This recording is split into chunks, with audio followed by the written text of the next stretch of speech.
Hello everyone, कैसे हो आप सब। तो गाइज आईपीएल 2022 के मेगा ऑक्शन का काउंटडाउन अब स्टार्ट हो चुका है और इसके साथ ही मेगा ऑक्शन हम सभी लोगों को 2 दिन के बाद ही स्टार्ट होते हुए देखने को मिलेगा।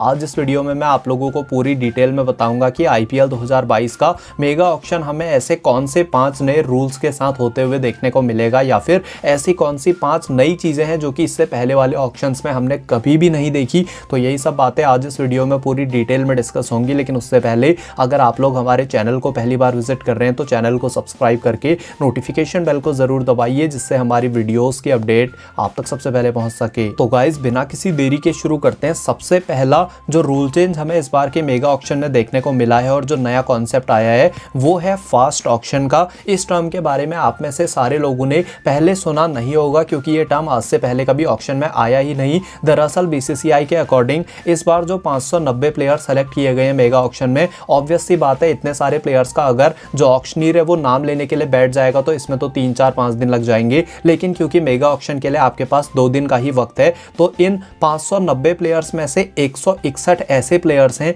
जिनके बिकने की प्रोबेबिलिटी काफ़ी ज़्यादा है, तो उनका नाम तो प्रॉपर तरीके से लिया जाएगा। लेकिन उन 161 प्लेयर्स का नाम आने के बाद जो सेकेंड वाली शिफ्ट होगी, यानी कि 590 में से 161 प्लेयर्स अब निकल जाएंगे, तो बचे हुए 329 प्लेयर्स के नाम को फास्ट ऑक्शन के तौर पर लिया जाएगा। यानी कि इनके नाम को उतना ज़्यादा वक्त नहीं दिया जाएगा और जल्दी जल्दी इनके नामों को अनाउंस किया जाएगा। बात करते हैं दूसरे रूल के बारे में, और जो दूसरा रूल आ चुका है वो ये है, प्लेयर अपनी मनी में इंक्रीज की डिमांड कर सकता है अपने आईपीएल की फ्रेंचाइज से। इसको अगर सिंपल वर्ड्स में हम समझें तो इसका मतलब ये है कि सपोज कोई भी एक प्लेयर है जो कि 5 करोड़ में साइन होता है, तो ऑब्वियस सी बात है वो 1 साल के लिए ही साइन होता है, या फिर अगर उसकी टीम चाहे तो वो उसको 2-3 साल के लिए भी साइन कर सकती है। लेकिन ऐसे में अगर उस प्लेयर को लगता है कि 1 साल उस फ्रेंचाइज में खेलने के बाद उसने काफ़ी अच्छा परफॉर्म किया है या फिर उसकी वैल्यू बढ़ चुकी है, तो वो अपनी रिस्पेक्टिव आईपीएल टीम से ये मांग कर सकता है कि वो उनके प्राइस को बढ़ा दें। यानी कि अगर उनका प्राइस 5 करोड़ था तो वो उनसे डिमांड कर सकता है कि आप 7 करोड़ मेरा प्राइस कर दो, और अगर वो टीम ऐसा करने से मना करती है तो फिर वो उस टीम से खुद को रिलीज कर सकता है। बात करते हैं तीसरे रूल की तरफ, और ये रूल तो आप लोगों ने भी देख लिया होगा कि इस बार क्योंकि मेगा ऑक्शन में 10 टीमें हैं, तो बेस प्राइस की कैटेगरीज को 5 से बढ़ाकर 7 कर दिया गया है। यानी कि लास्ट ईयर के ऑक्शन में हमने देखा था सिर्फ 5 ही कैटेगरीज थी, जिसमें सबसे पहली थी 2 करोड़, उसके बाद 1.5, उसके बाद 1 करोड़, उसके बाद सिर्फ 50 लाख और 20 लाख की ही कैटेगरी होती थी। लेकिन इस बार 2 एडिशनल कैटेगरीज को डाला गया है, जिसमें सबसे पहले कैटेगरी आती है 40 लाख की और दूसरी कैटेगरी आती है 30 लाख की। तो इस बार आप लोगों को मेगा ऑक्शन में 5 बेस प्राइस की कैटेगरीज नहीं बल्कि 7 बेस प्राइस की कैटेगरीज देखने को मिलेंगी। तो गाइज जो चौथा बड़ा रूल चेंज इंट्रोड्यूस किया गया है वो है अंडर 19 के प्लेयर्स को लेकर। अंडर 19 के प्लेयर्स में जिनको आईपीएल के मेगा ऑक्शन ड्राफ्ट में शामिल किया गया है या फिर जिनको रिजेक्ट किया गया है, उनको करने का बेसिस ये है कि सबसे पहले तो आप 1 अप्रैल 2003 के बाद बॉर्न होनी चाहिए, तभी आपको as a under 19 player consider किया जाएगा। इसके अलावा जो दूसरी चीज़ हमें देखने को मिली है वो ये है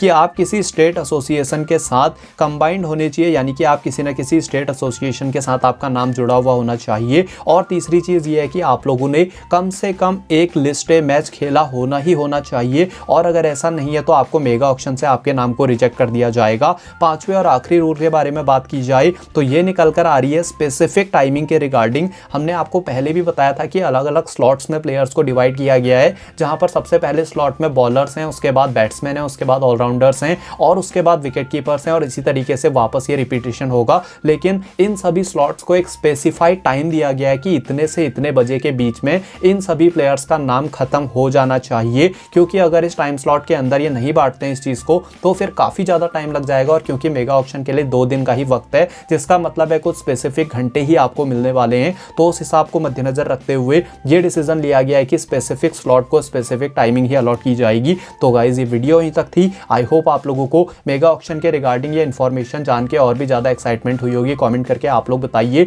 कितने एक्साइटेड आप लोग मेगा ऑक्शन के लिए हो। इसके साथ ही चैनल को जरूर कीजिए सब्सक्राइब और वीडियो को लाइक। तो मैं मिलता हूँ आप लोगों से अपनी अगली वीडियो में, तब तक के लिए बाय बाय।